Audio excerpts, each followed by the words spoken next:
Salam kebangkitan, salam penuaian. Semangat pagi semuanya, semangat pagi. Apa kabarnya Bapak Ibu semuanya? Ya, senang sekali hari ini Kamis 5 Desember 2024 boleh bersama-sama dengan Bapak Ibu semuanya merasakan kasih dan kebaikan Tuhan ya. Dan hari ini kembali kita akan dilayani oleh hambanya yaitu Pastor Stefanus Suyono, di mana beliau nanti hari Minggu jam 6 sore akan melayani dalam Christmas Rally Gereja BMC New York di gereja yang ada di Rego Park ya. Baik Bapak Pendeta Stefanus Suyono, waktu dan tempat untuk Bapak. Bapak, Ibu, dan Saudara sekalian, selamat berjumpa kembali di dalam prayer meeting pagi hari ini. Saya memberikan shalom buat semua Bapak, Ibu, dan Saudara sekalian, damai sejahtera untuk kita semuanya. Kemarin pagi kita sudah belajar tentang doa memberi, seperti yang dilakukan oleh Hana, yaitu orang tua dari Samuel. Hari ini kita akan berdoa, akan belajar tentang tujuan daripada doa. Banyak anak Tuhan berpikir, saudara, bahwa tujuan dari doa itu adalah jawaban doa. Saya meminta, Tuhan menjawab, itulah doa. Memang bahwa Tuhan itu maha mendengar, juga maha menjawab, saudara. Sehingga ketika kita berdoa, Dia akan menjawab kita dan kita akan diberkati. Tetapi tujuan utama dari berdoa bukanlah itu. Ya, mari kita lihat di dalam Matius pasal 6, ayat 6 dan ayat yang ke-7. Matius pasal 6, ayat 6 dan 7. Tetapi jika engkau berdoa, masuklah ke dalam kamarmu. Tutuplah pintu dan berdoalah kepada Bapamu yang ada di tempat tersembunyi. Maka Bapamu melihat yang tersembunyi, yang melihat yang tersembunyi akan membalasnya kepadamu. Lagi pula dalam doamu itu, janganlah kamu bertele-tele seperti kebiasaan orang yang tidak mengenal Allah. Perhatikan, seperti kebiasaan orang yang tidak mengenal Allah. Berarti orang yang mengenal Allah itu doanya tidak bertele-tele dan tahu kenapa dia berdoa dan tahu apa tujuan dia berdoa. Mereka menyangka bahwa karena banyaknya kata-kata doanya akan dikabulkan. Saudara, tujuan utama kita berdoa bukan untuk jawaban doa. Tujuan doa kita yang utama adalah supaya kita mengenal Tuhan. Semakin banyak, semakin sering saudara berdoa dan Tuhan menjawab, maka saudara akan semakin mengenal siapa Tuhan yang menjawab doa saudara itu. Itu sebabnya firman Tuhan berkata, kalau engkau berdoa, masuk ke dalam kamarmu, tutup pintu. Kenapa? Karena Bapamu ada di tempat yang tersembunyi, maka Dia akan membalas kepadamu. Ini berbicara tentang doa itu mengandung sebuah relationship, hubungan yang personal, hubungan yang pribadi antara kita dengan Tuhan. Dan hubungan itu membawa kita kepada pertumbuhan akan pengenalan akan Tuhan itu sendiri. Contoh, kemarin kita berbicara tentang doa Hana. Bagaimana Hana memberi dan mempersembahkan yang terbaik dari hidupnya yang paling berharga, dan itu menjadi fokus dari doanya. Permintaan itu ketika Tuhan beri, dia kembalikan, persembahkan kepada Tuhan. Dari situ, saudaraku, kita melihat ketika Tuhan membalasnya dengan memberikan banyak anak kepada Hana yang mandul, Hana semakin mengenal bahwa Tuhan yang dia sembah, yang kepadanya dia berdoa, itu adalah Tuhan yang tidak pernah berhutang. Tuhan yang tidak pernah mengambil. Tuhan yang tidak pernah egois. Dia Tuhan yang juga selalu memberi kepada anak. Dia memberi kepada kita apa yang kita perlukan, apa yang kita butuhkan. Lewat Hana menyerahkan Samuel sesuai dengan janjinya ke bait Allah untuk menjadi pelayan Tuhan seumur hidupnya. Kita melihat bagaimana Tuhan memelihara Samuel. Samuel itu besar di tengah-tengah keluarga yang tidak baik, yaitu keluarga Imam Eli, di mana anak-anaknya itu disebut Alkitab sebagai orang-orang dursila, orang-orang yang menghujat Tuhan dengan kelakuan dan perbuatan mereka. Bayangkan anak-anak Imam Eli yang seharusnya melanjutkan pelayanan imam itu, mereka melakukan kejahatannya itu di dalam rumah Tuhan, di bait Allah. Mereka ambil anak-anak muda, wanita dari Israel, lalu diperkosa, melakukan hubungan free sex, dan itu di dalam bait Allah. Betapa dursilanya perbuatan mereka. Nah, di tengah-tengah keluarga yang seperti ini, ya, Imam Eli sendiri sebagai seorang imam sudah tidak lagi bisa mendengar suara Tuhan, tidak lagi memiliki hubungan pribadi dengan Tuhan. Di tengah-tengah keluarga yang rusak seperti itu, Samuel bertumbuh dewasa.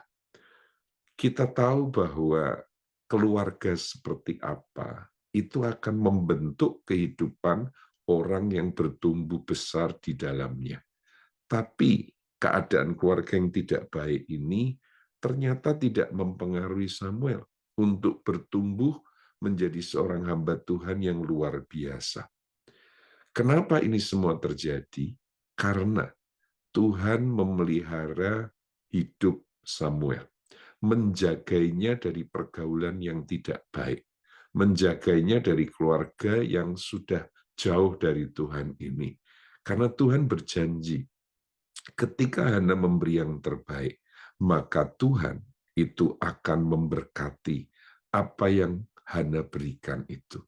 Dari situ, Hana mendapatkan jawaban doa, tetapi itu membuat Hana semakin mengenal bahwa Tuhan adalah Tuhan yang memelihara kehidupan.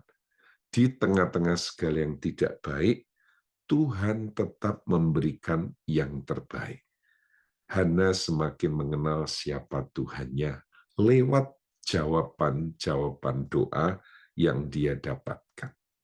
Saudara, di Inggris sekian waktu yang lampau ada sebuah tradisi. Kalau sebuah keluarga mengadakan pesta atau pertemuan besar, pertemuan banyak orang, biasanya tamu-tamunya itu akan memberikan semacam hadiah atau apresiasi kepada tuan rumah dengan cara mereka akan memberikan satu penampilan. Bisa dengan mereka menyanyi, bisa dengan mereka membaca puisi, bisa dengan apapun, ya. Tapi itu adalah bentuk apresiasi mereka kepada tuan rumah. Di sebuah pertemuan pesta, saudaraku, tuan rumah meminta kepada salah satu tamunya yang seorang aktor, seorang pemain teater, saudaraku, untuk memberikan sesuatu di acara pesta itu.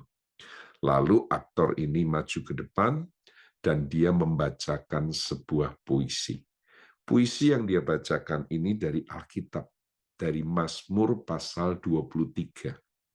Dan dia menyampaikan Mazmur 23 ini dengan penuh penghayatan. Karena dia aktor, dia jago berakting, dia pandai, dia fasih, dia skillful di dalam peran-perannya. Jadi dia menyampaikan Mazmur 23 dengan begitu luar biasa. Ya, ekspresi wajahnya, body language-nya, kemudian intonasi suaranya, dia membacakannya. kapan keras, kapan lambat, kemudian kapan berhenti, kapan dia melanjutkan membaca Mazmur 23, itu semuanya betul-betul luar biasa. Dan selesai dia membaca Mazmur 23 ini, semua tamu bertepuk tangan, memberikan aplaus, memberikan apresiasi, betapa mengagumkan cara berpuisi dari aktor ini untuk Mazmur pasal 23.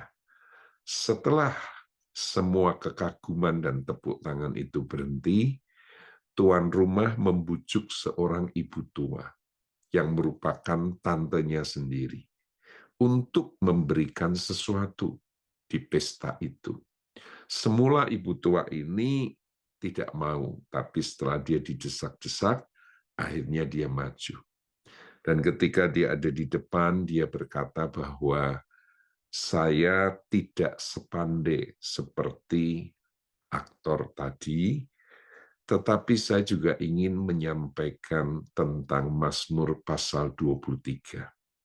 Lalu ibu tua ini menyampaikan Mazmur 23 menurut caranya, saudaraku. Apa yang tertulis di Mazmur 23, dia tidak terlalu hafal. Ya. Dia menyampaikan dengan cara yang biasa, seperti orang lain menyampaikannya. Tetapi selesai dia menyampaikan Mazmur 23, semua tamu tidak bertepuk tangan, tetapi mereka tertunduk dan mereka meneteskan air mata. Setelah selesai penampilan-penampilan ini, lalu mereka makan. Ya, sementara mereka makan, sang aktor ditanya oleh tamu yang hadir waktu itu, ketika Anda menyampaikan Mazmur 23, kami semua kagum karena cara Anda menghayatinya, cara Anda menyampaikannya, dan itu membuat kami bertepuk tangan. Tetapi mengapa ya ketika ibu tua itu menyampaikan Mazmur 23, kami semua justru menangis, meneteskan air mata. Seolah-olah kami ada di dalam Mazmur 23 itu. Lalu aktor itu menjawab, karena saya menyampaikan Mazmur 23 dengan keahlian saya berakting, berpuisi, dengan talenta saya. Tetapi ibu itu tadi menyampaikan ayat 23 karena dia mengenal siapa gembala yang dia sampaikan di dalam Mazmur 23 tadi. Pengenalannya akan Tuhan sebagai gembala membuat ketika dia menyampaikan Mazmur 23 itu menyentuh hati setiap orang yang mendengarkannya. Saudara, mengenal dia sebagai gembala itu salah satu hal yang paling indah di dalam kehidupan orang Kristen. Tujuan utama dari doa itu adalah mengenal Tuhan. Ya, semakin sering kita mendapat jawaban doa, semakin kita bertumbuh di dalam pengenalan kita akan Dia. Contoh yang lain adalah Abraham. Ketika Abraham diminta Tuhan untuk menyerahkan Ishak ya, sebagai korban, tangan seorang bapak kandung harus menyembelih anak kandungnya sendiri untuk dipersembahkan sebagai korban kepada Tuhan di mezbah Tuhan. Lalu Abraham pagi-pagi membawa Ishak ke Gunung Sinai itu, ditemani oleh 2 bujangnya. Lalu di kaki gunung itu, Abraham berkata kepada 2 bujangnya, tunggu di sini, saya dan anak ini akan naik ke atas untuk sembahyang, untuk berdoa. Ya. Jadi Abraham ketika menyerahkan Ishak sebagai korban, itu konteksnya Abraham berdoa. Dan di atas gunung itu, ketika dia akan mempersembahkan, menyembelih Ishak, Tuhan mencegah. Tuhan berkata, Abraham, cukup aku sudah melihat bagaimana hatimu kepadaku. Lalu Abraham diminta Tuhan melihat ke samping. Ada seekor domba yang tersangkut semak belukar, dan Tuhan berkata, dia adalah ganti dari Ishak. Persembahkan domba itu. Aku Tuhan yang menyediakan. Jehovah Jireh. Saudaraku, lewat jawaban doa Abraham yang Tuhan berikan, Abraham mengenal Tuhan sebagai Jehovah Jireh. Tuhan yang menyediakan. Arti Jehovah Jireh yang sebenarnya adalah sebelum kita tahu apa yang kita butuhkan, Tuhan sudah menyediakan apa yang kita perlukan. Jadi Tuhan tidak menyediakan saat itu ketika tahu kebutuhan kita saat itu juga. Tetapi jauh sebelumnya Tuhan sudah tahu apa yang menjadi kebutuhan kita. Seperti Tuhan tahu apa yang menjadi kebutuhan buat Abraham saat itu, yaitu domba. Tapi Tuhan sudah menyediakannya jauh sebelumnya. Itulah arti Jehovah Jireh. Tuhan tampil sebagai Jehovah Jireh, sebagai jawaban doa dari Abraham. Dengan demikian, Abraham semakin mengenal Tuhan sebagai Tuhan yang menyediakan. Kita mengenal Tuhan sebagai Jehovah Rafa, Allah yang menyembuhkan. Ketika Tuhan menjawab doa kita lewat kesembuhan yang Tuhan beri. Semakin sering kita mendapat jawaban doa, semakin dalam kita mengenal siapa Tuhan yang menjawab doa itu. Jadi tujuan utama Tuhan menjawab doa itu adalah supaya kita semakin mengenal Dia. Bukan kita sebagai peminta-minta, lalu kemudian kita memaksa Tuhan untuk menjawab apa yang menjadi doa kita. Kalau kita belajar tentang kebenaran ini, kita akan menjadi pendoa yang luar biasa. Saya baca ulang Matius 6 ayat 7 tadi. Lagi pula dalam doamu itu, janganlah kamu bertele-tele seperti kebiasaan orang yang tidak mengenal Allah. Kenapa tidak bertele-tele doa kita, saudaraku? Karena kita adalah umat yang mengenal Allah. Umat yang mengenal Tuhan. Tahu siapa Dia dalam hidup kita. Ya, itu yang membuat doa kita menjadi efektif. Doa kita menjadi doa yang diurapi. Kenapa? Karena kita tahu persis bahwa fondasi doa itu adalah mengenal Tuhan. Tujuan utama kita berdoa itu adalah mengenal siapa Tuhan kita. Jadi mari saya mau ngajak Bapak, Ibu, dan Saudara sekalian, jangan berdoa sekedar karena mendesak Tuhan supaya menjawab doa kita. Tapi jadikan doa saudara sebagai sarana, alat untuk kita semakin bertumbuh untuk mengenal Tuhan kita. Maka engkau akan terus bertumbuh di dalam pengenalan.